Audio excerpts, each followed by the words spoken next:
കഥയുടെ തുടക്കത്തിൽ തന്നെ നമ്മൾ കാണുന്നത് ചിത്ര അരവിന്ദിനെയാണ്. അരവിന്ദും കൂട്ടുകാരും തമിഴ്നാട്ടിൽ നടക്കുന്ന അഴിമതികളെ പുറത്തു കൊണ്ടുവരാനായി ഒരു യൂട്യൂബ് ചാനൽ നടത്തുന്നുണ്ട്. അതുകൊണ്ട് തന്നെ ചിത്ര അരവിന്ദും കൂട്ടുകാരും തമിഴ്നാട്ടിൽ വളരെ വലിയ ഫേമസ് ആണ്. അങ്ങനെ ഒരു ദിവസം ചിത്രാനന്ദന്റെ കൂട്ടുകാരി പ്രീതിയുടെ വീടിനടുത്ത് താമസിക്കുന്ന പയ്യൻ തന്റെ വീട്ടിൽ വിജിലൻസ് റെയ്ഡ് നടക്കുന്നുണ്ടെന്നും പറഞ്ഞ് 2 ബാഗിൽ പണവും എടുത്ത് ഒരു കാറിൽ കയറി പോകും. അതേസമയം ആ പയ്യന്റെ അച്ഛനെ വിജിലൻസുകാർ അറസ്റ്റ് ചെയ്തു കൊണ്ടുപോകുന്നത് പ്രീതിയും അവളുടെ അച്ഛനും കാണും. പ്രീതിയുടെ അമ്മ സിറ്റിയിലെ രജിസ്ട്രാറാണ്. പ്രീതി വന്ന് തൻ്റെ അമ്മയോട് അപ്പുറത്തെ വീട്ടിലെ അങ്കിളിനെ അറസ്റ്റ് ചെയ്തു കൊണ്ടുപോയി എന്ന് പറയും. അങ്ങനെ അവൾ TV കണ്ടുകൊണ്ടിരിക്കുമ്പോഴാണ് ആ ന്യൂസ് വരുന്നത്, അപ്പുറത്തെ വീട്ടിലെ അങ്കിളുടെ വീട്ടിൽ നിന്ന് 1000 കോടി രൂപ കണ്ടുകിട്ടിയെന്ന്. അവൾ ഉടനെ തന്നെ ഈ കാര്യം തൻ്റെ കൂട്ടുകാരനെ വിളിച്ചു പറയുകയും അടുത്ത ദിവസം തന്നെ ചിത്രാനന്ദനും കൂട്ടുകാരും ന്യൂസ് യൂട്യൂബിൽ വീഡിയോ ആക്കുകയും ചെയ്യും. എന്നാൽ അതിനുശേഷമാണ് ചിത്രാനന്ദന്റെ കൂട്ടുകാരൻ വിദ്യാഭ്യാസ ലോൺ എടുത്തിട്ട് അടയ്ക്കാൻ കഴിയാത്ത ഒരു പയ്യനെ കുറെ ഗുണ്ടകൾ വന്ന് അറ്റാക്ക് ചെയ്യുന്ന വീഡിയോ കാണുന്നത്. എന്നാൽ അടുത്ത ദിവസം ചിത്ര അരവിന്ദൻ എന്തോ ഒരു കാര്യത്തിനായി അടുത്തുള്ള കോളേജിലേക്ക് ചെല്ലുമ്പോഴാണ് കോളേജിന് മുകളിൽ നിന്ന് ഒരു പെൺകുട്ടി എടുത്ത് ചാടുന്നത് അവൻ കാണുന്നത്. ഉടനെ തന്നെ അവിടേക്ക് കുറച്ച് പോലീസുകാർ വന്ന ശേഷം പറയും ഇവൾ ഒരു കള്ളിയാണ് എന്ന്. എന്നാൽ അവിടെ ഉണ്ടായിരുന്ന ആ പെൺകുട്ടിയുടെ സഹോദരൻ ചിത്ര അരവിന്ദനോട് പറയും, സാർ, എൻ്റെ ചേച്ചിക്ക് ഇവിടെ ടീച്ചറായി ജോലി കിട്ടിയിരുന്നു, 7 ലക്ഷം രൂപ ഇവർ ചോദിച്ചു, പൈസ കൊടുക്കാനില്ലാത്തത് കൊണ്ട് തന്നെ എൻ്റെ ചേച്ചിയുടെ സർട്ടിഫിക്കറ്റ് കള്ളമാണെന്നും പറഞ്ഞ് ഇവർ പോലീസിനെ വിളിച്ചു. ആ വിഷമത്തിലാണ് ചേച്ചി മുകളിൽ നിന്ന് എടുത്ത് ചാടിയതെന്ന് കരഞ്ഞുകൊണ്ട് ആ പയ്യൻ പറയും. ഇതെല്ലാം തന്നെ ആ കൈക്കൂലി വാങ്ങിയവൻ മുകളിൽ നിന്ന് കാണുന്നുണ്ടായിരുന്നു. ചിത്ര അരവിന്ദൻ പോലീസുകാരനോട് അയാളെ കൂടി അറസ്റ്റ് ചെയ്യണമെന്ന് പറയും. നമുക്കതിന് പരിഹാരമുണ്ടാക്കാമെന്ന് പറഞ്ഞ് പോലീസുകാരൻ അത് ഒതുക്കി വിടും. എന്നാൽ ആ ഹോസ്പിറ്റലിൽ കൊണ്ടുപോയ പെൺകുട്ടി മരിക്കും. ഇതിനൊരു പരിഹാരം ഉണ്ടാക്കണമെന്നും അരവിന്ദനും കൂട്ടുകാരും ആ ബോഡിയും കൊണ്ട് റോഡിലിരുന്ന് സമരം ചെയ്യും. എന്നാൽ ആ പോലീസുകാർ അങ്ങോട്ടേക്ക് വന്ന് അരവിന്ദനെയും കൂട്ടുകാരെയും അറസ്റ്റ് ചെയ്തു കൊണ്ടുപോകും. എന്നാൽ അറസ്റ്റിലായ ചിത്ര അരവിന്ദനെയും കൂട്ടുകാരനെയും അവൻ്റെ ഗേൾഫ്രണ്ട് വന്ന് പുറത്തിറക്കും. അതിനുശേഷം നീ ഒരാൾ വിചാരിച്ചാൽ ഈ നാട് രക്ഷപ്പെടുമോ? നമുക്ക് 2 പേർക്കും അമേരിക്കയ്ക്ക് പോകണ്ട, എന്താ ഈ കാട്ടിക്കൂട്ടുന്നതെന്ന് ചോദിക്കും. ചിത്ര അരവിന്ദൻ പറയും, എനിക്ക് ഇതൊന്നും കണ്ടിട്ട് അമേരിക്കയിലേക്ക് സുഖമായി വന്ന് ജീവിക്കാൻ കഴിയില്ല, ഞാൻ ഇതിനെല്ലാം എതിരെ പ്രതികരിക്കുക തന്നെ ചെയ്യുമെന്ന് പറയും. എന്നാൽ ഇതേ സമയം ആ വിദ്യാഭ്യാസ ലോൺ എടുത്ത പയ്യൻ അത് തിരിച്ചടയ്ക്കാൻ കഴിയാതെ സൂസൈഡ് ചെയ്യും. എന്നാൽ അതൊക്കെ കഴിഞ്ഞ് അന്ന് വൈകിട്ട് ചിത്ര അരവിന്ദൻ വിഷമത്തോടു കൂടി തൻ്റെ ഫ്രണ്ട്സിനോട് പറയും, നമ്മൾ വിചാരിച്ചാലൊന്നും ഒന്നും ചെയ്യാൻ കഴിയില്ല, എന്നാൽ പണ്ട് ഇന്ത്യൻ താത്ത എന്ന് പറയുന്ന ഒരാൾ ഉണ്ടായിരുന്നു, അദ്ദേഹം അഴിമതി ചെയ്യുന്ന എല്ലാവരെയും ശിക്ഷിക്കുമായിരുന്നു, അദ്ദേഹം തിരിച്ചു വന്നാലേ ഇനി വല്ലതും നടക്കുള്ളൂ എന്ന് പറഞ്ഞു സോഷ്യൽ മീഡിയയിൽ ഇന്ത്യൻ താത്ത കംബാക്ക് എന്നും പറഞ്ഞ് ഹാഷ്ടാഗ് ഇടും. അത് വലിയ ട്രെൻഡിങ് ആകും. അങ്ങനെ ഒരു ദിവസം ചിത്ര അരവിന്ദന് ഇന്ത്യൻ താത്തയെ കണ്ടു എന്നും പറഞ്ഞ് തായ്പേയിൽ നിന്ന് ഒരാൾ വിളിച്ച് ചിത്ര അരവിന്ദനോടും കൂട്ടുകാരോടും പറയും. എന്നാൽ ഇതേ സമയം ഒരു ബിസിനസ്സുമാൻ ഇന്ത്യയുടെ ബാങ്കിൽ നിന്ന് കോടിക്കണക്കിന് പൈസ കൊള്ളയടിച്ച് തായ്പേയിൽ വന്ന് പെണ്ണുങ്ങളോടൊപ്പം എൻജോയ് ചെയ്തുകൊണ്ടിരിക്കുകയാണ്. എന്നാൽ അപ്പോഴേക്കും അവനെ അന്വേഷിച്ച് ഇന്ത്യൻ താത്തയും അങ്ങോട്ടേക്ക് എത്തിയിരുന്നു.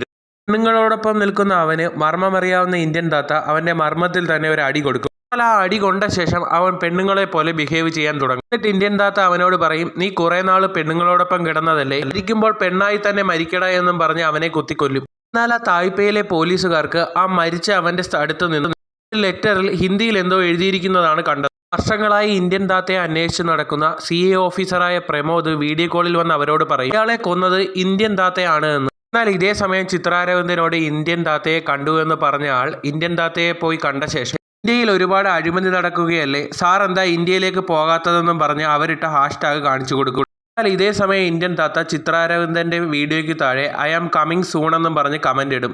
കമന്റ് കണ്ട ചിത്ര അരവിന്ദൻ ഇന്ത്യൻ താത്ത ഇന്ത്യയിലേക്ക് വരുന്നുവെന്ന സന്തോഷ വാർത്ത തന്റെ ഫ്രണ്ട്സിനോട് പോയി പറയും. എന്നാൽ ഇന്ത്യൻ താത്ത ഇന്ത്യയിലേക്ക് വരുന്നുവെന്ന് അറിഞ്ഞ പ്രമോദ് തന്റെ അച്ഛനോട് പോയി പറയും താൻ ഇന്ത്യൻ താത്തയെ പിടിക്കാൻ പോവുകയാണ് എന്ന്. എന്നാൽ പ്രമോദിന്റെ അച്ഛൻ പറയും, ഇന്ത്യൻ താത്ത ചെയ്യുന്നത് എനിക്കും ഇഷ്ടമാണ്, പക്ഷെ അവൻ ചെയ്യുന്നത് ലോയ്ക്കെതിരായാണ്, ഞാൻ സർവീസിലിരുന്ന കാലത്തും ഞാൻ അവനെ പിടിക്കാൻ ഒരുപാട് നോക്കിയതാണ്, അവൻ എന്തായാലും അവനെ പിടിക്കണമെന്ന് പ്രമോദിന്റെ അച്ഛൻ അവനോട് പറയും. ഇന്ത്യൻ താത്ത തായ്പേയിൽ നിന്ന് വേഷം മാറി ഇന്ത്യയിലേക്ക് വരികയാണ്. എന്നാൽ എയർപോർട്ടിൽ ഉണ്ടായിരുന്ന വിനോദിനെ ഇന്ത്യൻ താത്ത വേഷം മാറി വന്നത് തന്നെ മനസ്സിലാകും. അതേസമയം വിനോദിന്റെ അച്ഛൻ ഇന്ത്യൻ താത്തയുടെ അടുത്ത് വന്ന് നിന്നെ പിടിച്ചടാ എന്ന് പറയും. അപ്പോഴേക്കും വിനോദും പോലീസുകാരും വന്ന് ഇന്ത്യൻ താത്തയെ വളയും. എന്നാൽ ഇന്ത്യൻ താത്ത വിനോദിന്റെ കയ്യിലിരിക്കുന്ന ഗണ്ണ് വാങ്ങി അവന്റെ അച്ഛന് നേരെ നീട്ടി വിനോദിന്റെ അച്ഛനെ കൊല്ലുമെന്നും പറഞ്ഞ് അവിടെ നിന്ന് വിനോദിന്റെ അച്ഛനോടൊപ്പം ഒരു കാറിൽ രക്ഷപ്പെടും. അവിടെ നിന്ന് വിനോദിന്റെ അച്ഛനെയും കൊണ്ട് സേഫായ ഒരു സ്ഥലത്തേക്ക് വന്ന ഇന്ത്യൻ താത്ത വിനോദിന്റെ അച്ഛന്റെ മർമ്മത്തൊരു ഇടി കൊടുക്കും. 24 മണിക്കൂർ ബോധം പോകുന്ന ഒരു മർമ്മ ഇടിയാണ് ഇന്ത്യൻ താത്ത വിനോദിന്റെ അച്ഛന് കൊടുത്തത്. അതിനുശേഷം ഇന്ത്യൻ താത്ത ലൈവിൽ വരും. ഇന്ത്യക്കാരെല്ലാം ആ ലൈവ് കാണുന്നുണ്ടായിരുന്നു. CBI ഓഫീസർ പ്രമോദും കൂട്ടുകാരും ഇന്ത്യൻ താത്തയെ പിടിക്കാനായി തുനിഞ്ഞിറങ്ങും. എന്നിട്ട് ഇന്ത്യൻ താത്ത ലൈവിൽ പറയും, ആര് തെറ്റ് ചെയ്താലും ശിക്ഷിക്കണം, മകൻ തെറ്റു ചെയ്തുവെന്ന് മനസ്സിലാക്കിയപ്പോൾ രാജ്യത്തിൻ്റെ രക്ഷയ്ക്കായി വിഷമത്തോടു കൂടി ഞാൻ എൻ്റെ മകനെ കൊന്നുകളഞ്ഞുവെന്ന് താത്ത ലൈവിൽ പറയും. തെറ്റ് ചെയ്യുന്ന ആരെയും ഞാൻ വെറുതെ വിടില്ല എന്ന് പറഞ്ഞ് മുൻപ് 1000 കോടി രൂപ കൈക്കൂലി വാങ്ങിയ ആളെ പിടിച്ചുകൊണ്ടുവന്ന ഇന്ത്യൻ താത്ത ലൈവിലുള്ള എല്ലാവരോടും പറയും, ഇവന് ഞാനൊരു മർമ്മ ഇടി കൊടുത്തു. ഇടി കൊണ്ടത് തന്നെ അടുത്ത 24 മണിക്കൂറത്തേക്ക് ഇവൻ പാടും, പക്ഷേ ഏറ്റവും അവസാനം ഇവൻ മരിച്ചു പോകുമെന്ന് പറയും. ലൈവിലുള്ളവരോട് പറയും, നിങ്ങൾ ആരും തെറ്റ് ചെയ്യരുത്, നിങ്ങളുടെ വീട്ടിലുള്ളവരെയും തെറ്റ് ചെയ്യാൻ അനുവദിക്കരുത്. വീട്ടിലുള്ളവരായാൽ പോലും തെറ്റ് ചെയ്താൽ നമ്മൾ അവരെ നിയമത്തിന് ഏൽപ്പിക്കണമെന്ന് ഇന്ത്യൻ താത്ത ആളുകളോട് പറയും. ഇന്ത്യൻ താത്ത പറഞ്ഞതനുസരിച്ച് ചിത്ര അരവിന്ദനും കൂട്ടുകാരും തങ്ങളുടെ വീട്ടിൽ ആരെങ്കിലും തെറ്റ് ചെയ്യുന്നുണ്ടോ എന്ന് നോക്കിയാലോ എന്ന് പറഞ്ഞ് അവർ അവരുടെ വീട്ടിൽ തന്നെ പരിശോധിക്കാൻ തുടങ്ങി. അങ്ങനെ ഒരു ദിവസം വിജിലൻസ് ഓഫീസറായ ചിത്ര അരവിന്ദന്റെ അച്ഛൻ കള്ളത്തരം കാണിക്കുന്ന ഒരു ഗവൺമെന്റ് ഉദ്യോഗസ്ഥനെ അറസ്റ്റ് ചെയ്തു. എന്നാൽ അയാൾ ചിത്ര അരവിന്ദന്റെ അച്ഛനെ മാറ്റി നിർത്തി സാറിന് ഞാൻ ഒരുപാട് പണം തരാമെന്ന് പറയും. എന്നാൽ ഇതെല്ലാം തന്നെ തൻ്റെ അച്ഛൻ തെറ്റ് ചെയ്യുന്നുണ്ടോ എന്ന് അറിയാനായി ഷൂട്ട് ചെയ്തുകൊണ്ടിരുന്ന ചിത്ര അരവിന്ദൻ തൻ്റെ അച്ഛൻ പണത്തിനു വേണ്ടി ഒരു തെറ്റും ചെയ്യില്ല എന്ന് മനസ്സിലാകും. അടുത്ത ദിവസം രാവിലെ ചിത്ര അരവിന്ദൻ തൻ്റെ അച്ഛന് കോഫി കൊണ്ടുപോയി കൊടുത്ത ശേഷം അച്ഛനോട് സോറി പറഞ്ഞ ശേഷം പറയും, ഇന്നലെ ഇന്ത്യൻ താത്ത പറഞ്ഞതുപോലെ അച്ഛൻ എന്തെങ്കിലും തെറ്റു ചെയ്യുന്നുണ്ടോ എന്ന് നോക്കാനായി ഞാൻ വന്നിരുന്നു. അച്ഛൻ നല്ലൊരു ഓഫീസറാണെന്ന് അവൻ അഭിമാനത്തോടെ പറയുമ്പോൾ അവൻ്റെ കണ്ണ് നിറയുന്നുണ്ടായിരുന്നു. അടുത്ത ദിവസം സിറ്റിയിലെ ലാൻഡ് ലോർഡായ പ്രഭാകർ ചിത്ര അരവിന്ദന്റെ ഫ്രണ്ട് പ്രീതിയുടെ അമ്മയെ വിളിച്ച്, മേഡം നിങ്ങൾ എനിക്കൊരു സഹായം ചെയ്യണം, നിങ്ങൾക്ക് ഞാൻ ആവശ്യത്തിലധികം പണം തരാമെന്ന് പറഞ്ഞു. എന്നാൽ ഇതെല്ലാം തന്നെ അവരുടെ മകളായ പ്രീതി വിഷമത്തോടെ ഷൂട്ട് ചെയ്തെടുക്കുന്നുണ്ടായിരുന്നു. ചിത്ര അരവിന്ദന്റെ കൂട്ടുകാരൻ രാഹുലും തൻ്റെ വീട്ടിൽ വന്ന് തൻ്റെ ചേച്ചിയുടെ ഹസ്ബൻഡ് നടത്തുന്ന ഇല്ലീഗൽ കാര്യങ്ങൾ അയാൾ അറിയാതെ റെക്കോർഡ് ചെയ്തെടുക്കുന്നുണ്ടായിരുന്നു. ചിത്ര അരവിന്ദന്റെ മറ്റൊരു കൂട്ടുകാരനും തൻ്റെ അച്ഛൻ ഹോട്ടലിൽ വൃത്തിയില്ലാതെ ആളുകൾക്ക് കൊള്ളലാഭമുണ്ടാക്കാനായി ആഹാരം കൊടുക്കുന്നതും ഷൂട്ട് ചെയ്തെടുത്തിരുന്നു. അതേസമയം ഗുജറാത്തിൽ ജനങ്ങളെ പറ്റിച്ച് കോടികൾ ഉണ്ടാക്കിയ ഒരു കോടീശ്വരൻ തൻ്റെ മകളുടെ കല്യാണം ആർഭാടമായി നടത്തുകയാണ്. അങ്ങനെ അയാൾ സ്വർണം കൊണ്ടുണ്ടാക്കിയ തൻ്റെ റൂമിലേക്ക് വരുന്ന അതേ സമയം ഇന്ത്യൻ താത്തയും ആ റൂമിലേക്ക് വരും. എന്നാൽ ഇതേ സമയം കോടീശ്വരനായ പ്രഭാകർ പ്രീതിയുടെ അമ്മയെ കാണാൻ ഓഫീസിലേക്ക് വന്ന ശേഷം കുറേ അധികം പണം കൊടുക്കും. ഇതെല്ലാം തന്നെ പ്രീതി ഷൂട്ട് ചെയ്തെടുക്കുന്നുണ്ടായിരുന്നു.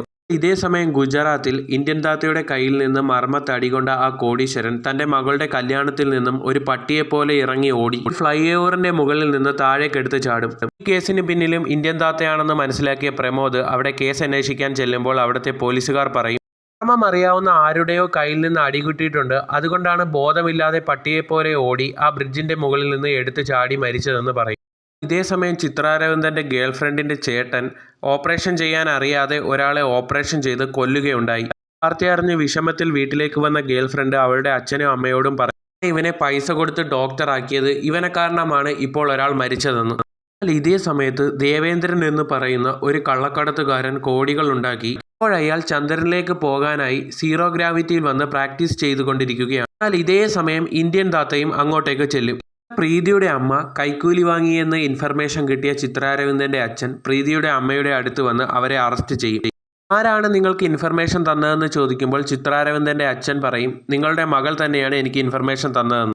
പോലീസ് അറസ്റ്റ് ചെയ്ത് കൊണ്ടുപോകുന്നതിന് മുൻപ് അവളുടെ അമ്മ, നീ എന്തിനാണ് എന്നെ ചതിച്ചതെന്ന് ചോദിക്കുമ്പോൾ, എനിക്ക് വേണ്ടിയല്ലേ അമ്മ ഈ പണമൊക്കെ കൈക്കൂലി വാങ്ങുന്നത്, എനിക്കതിൻ്റെ ആവശ്യമില്ല, അമ്മ എന്നോട് ക്ഷമിക്കണം, അമ്മയെ ഇവർ അറസ്റ്റ് ചെയ്ത് കൊണ്ടുപോകുന്നതിൽ എനിക്കും വിഷമമുണ്ടെന്ന് പറയും. എന്നാൽ ഇതേ സമയം ആ കള്ളക്കടത്തുകാരൻ സീറോ ഗ്രാവിറ്റിയിൽ പ്രാക്ടീസ് ചെയ്യുമ്പോൾ ഇന്ത്യൻ താത്തയും അങ്ങോട്ടേക്ക് ചെന്ന്, ജനങ്ങളുടെ പൈസ മോഷ്ടിച്ച് ജീവിക്കുന്ന നിനക്കൊന്നും ഈ ഭൂമിയിൽ ജീവിക്കാൻ അവകാശമില്ല എന്നും പറഞ്ഞ് അവനെയും കൊല്ലും. എന്നാൽ ഇതേ സമയം ചിത്രരഞ്ജന്റെ കൂട്ടുകാരൻ തൻ്റെ ചേച്ചിയുടെ ഹസ്ബൻഡ് കള്ളത്തരം കാണിച്ചതിനും പോലീസിന് പിടിച്ചു കൊടുക്കും.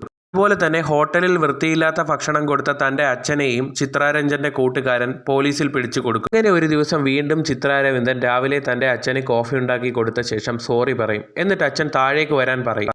താഴേക്ക് വരുമ്പോഴാണ് മനസ്സിലാക്കുന്നത് തൻ്റെ കീഴുദ്യോഗസ്ഥർ താൻ കൈക്കൂലി വാങ്ങിയതിന് അറസ്റ്റ് ചെയ്യാനായി വന്നിരിക്കുകയാണെന്ന്. എൻ്റെ മകനാണ് തന്നെ ഒറ്റിക്കൊടുത്തതെന്ന് മനസ്സിലാക്കിയ ചിത്ര അരവിന്ദന്റെ അച്ഛൻ, നീ എന്തിനാണ് എന്നെ ചതിച്ചത്, നിനക്ക് വേണ്ടിയല്ലേ ഞാൻ ഇതെല്ലാം ചെയ്തതെന്ന് ചോദിക്കുമ്പോൾ, എന്നാൽ ജോലി കിട്ടാതെ ആ പെൺകുട്ടി കോളേജിൽ നിന്ന് എടുത്തു ചാടിയ കേസ് ഒതുക്കി തീർത്തത് അച്ഛനല്ലേ, അതിനച്ഛൻ ഒരുപാട് പണം വാങ്ങിയില്ലേ, അതെല്ലാം ഞാൻ അറിഞ്ഞു എന്ന് പറയും. എന്നാൽ അപ്പോഴേക്കും വിഷമം വന്ന ചിത്രരഞ്ജന്റെ അമ്മ അവനെ അടിക്കും. എന്നാൽ അച്ഛനെ അറസ്റ്റ് ചെയ്ത് കൊണ്ടുപോകുന്നതിൽ എനിക്കും വിഷമമുണ്ടെന്നും പറഞ്ഞ് ചിത്രരഞ്ജൻ കരയാൻ തുടങ്ങും. എന്നാൽ അപ്പോഴേക്കും വിജിലൻസുകാർ അവൻ്റെ അച്ഛനെ അറസ്റ്റ് ചെയ്ത് കൊണ്ടുപോകും. അവൻ്റെ അമ്മ ഒരുപാട് കരയുമെങ്കിലും ആശ്വസിപ്പിക്കാൻ വരുമ്പോൾ, ഇനി നീ ഈ വീട്ടിൽ നിൽക്കണ്ട എന്നും പറഞ്ഞ് അവനെ അവിടെ നിന്ന് ഇറക്കി വിടും. അങ്ങനെ അവൻ്റെ അച്ഛനെയും പ്രീതിയുടെ അമ്മയെയും മറ്റു കൂട്ടുകാരുടെ ബന്ധുക്കളെയും പോലീസ് അറസ്റ്റ് ചെയ്തതൊക്കെ ന്യൂസിൽ വരും.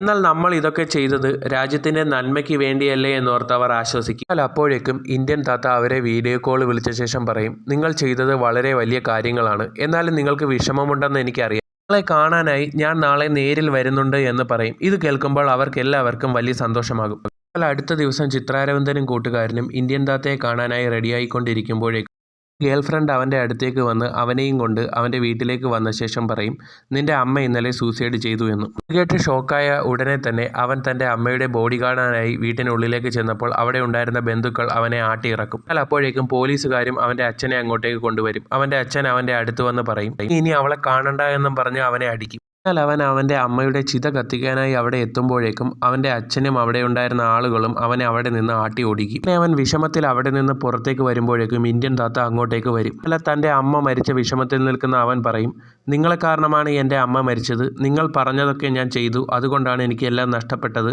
നിങ്ങൾ ഈ രാജ്യത്തിന് ആവശ്യമില്ല, നിങ്ങൾ തിരിച്ചു പോകണമെന്നും പറഞ്ഞ് അവൻ ഫോൺ എടുത്ത് #ഗോ ബാക്ക് ഇന്ത്യൻ താത്ത എന്നും പറഞ്ഞ് പോസ്റ്റ് ഇടും.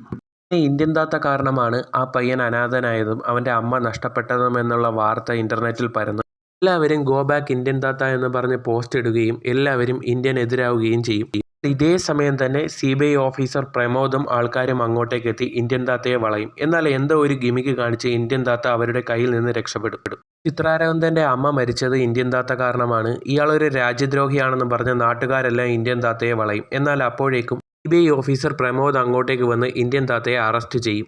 എന്നാൽ ആ റോഡിൽ കിടന്ന് കിട്ടുന്ന ഒരു വടി ആരും കാണാതെ തൻ്റെ കയ്യിലെടുത്ത് ഇന്ത്യൻ താത്ത CBI ഓഫീസർ പ്രമോദിൻ്റെ മർമ്മം ലക്ഷ്യമാക്കി എറിയുകയും അത് കൊണ്ട ഉടനെ തന്നെ അവൻ ബോധം കെട്ട് വീഴുകയും ചെയ്യും. എന്നാലും കൂടെയുണ്ടായിരുന്ന പോലീസുകാർ ഇന്ത്യൻ താത്തയെ അറസ്റ്റ് ചെയ്ത് കൊണ്ടുപോകും. എന്നാൽ പ്രമോദിനെയും കൊണ്ട് ഹോസ്പിറ്റലിലേക്ക് വരുന്ന ഡോക്ടർ അവൻ്റെ അച്ഛനോട് പറയും, ഇവനെ രക്ഷിക്കണമെങ്കിൽ ഇതിൻ്റെ മർമ്മം അറിയാവുന്ന ആൾക്ക് മാത്രമേ കഴിയുള്ളൂ, അല്ലെങ്കിൽ ഇവൻ 24 മണിക്കൂറിനുള്ളിൽ മരിച്ചു പോകുമെന്ന് പറയും. അതേസമയം ജഡ്ജി ഇന്ത്യൻ താത്തയെ റിമാൻഡ് ചെയ്യാൻ വിധിക്കുമ്പോഴേക്കും പ്രമോദിൻ്റെ അച്ഛൻ പ്രമോദിനെയും കൊണ്ട് അങ്ങോട്ടേക്ക് വന്ന് ജഡ്ജിനോട് പറയും, മേഡം, ഇയാൾ വിചാരിച്ചാൽ മാത്രമേ എൻ്റെ മകനെ രക്ഷിക്കാനാകൂ എന്ന്. എന്നാൽ ഇന്ത്യൻ പറയും, എന്നെ രക്ഷിക്കണമെങ്കിൽ എന്നെ ഇവിടെ നിന്ന് വെറുതെ വിടണം, അല്ലാതെ ഞാൻ ഇവനെ രക്ഷിക്കില്ല എന്ന് പറയും. അവസാനം ഇന്ത്യൻ പറയുന്നത് പോലെ തന്നെ അവർക്ക് ചെയ്യേണ്ടി വരും. ഇങ്ങനെ ഇന്ത്യൻ താത്ത ബോധമില്ലാതെ കിടക്കുന്ന പ്രമോദിനെയും കൊണ്ട് ഒരു ആംബുലൻസിൽ കയറ്റി അവിടെ നിന്ന് രക്ഷപ്പെടുകയാണ്. ഈ ഒരു സീനോട് കൂടി ഈ സിനിമയുടെ അവസാനിക്കുകയാണ്. കഥ ഇഷ്ടമായെങ്കിൽ ചാനൽ സബ്സ്ക്രൈബ് ചെയ്യുന്ന കാര്യം കൂടി പരിഗണിക്കുക.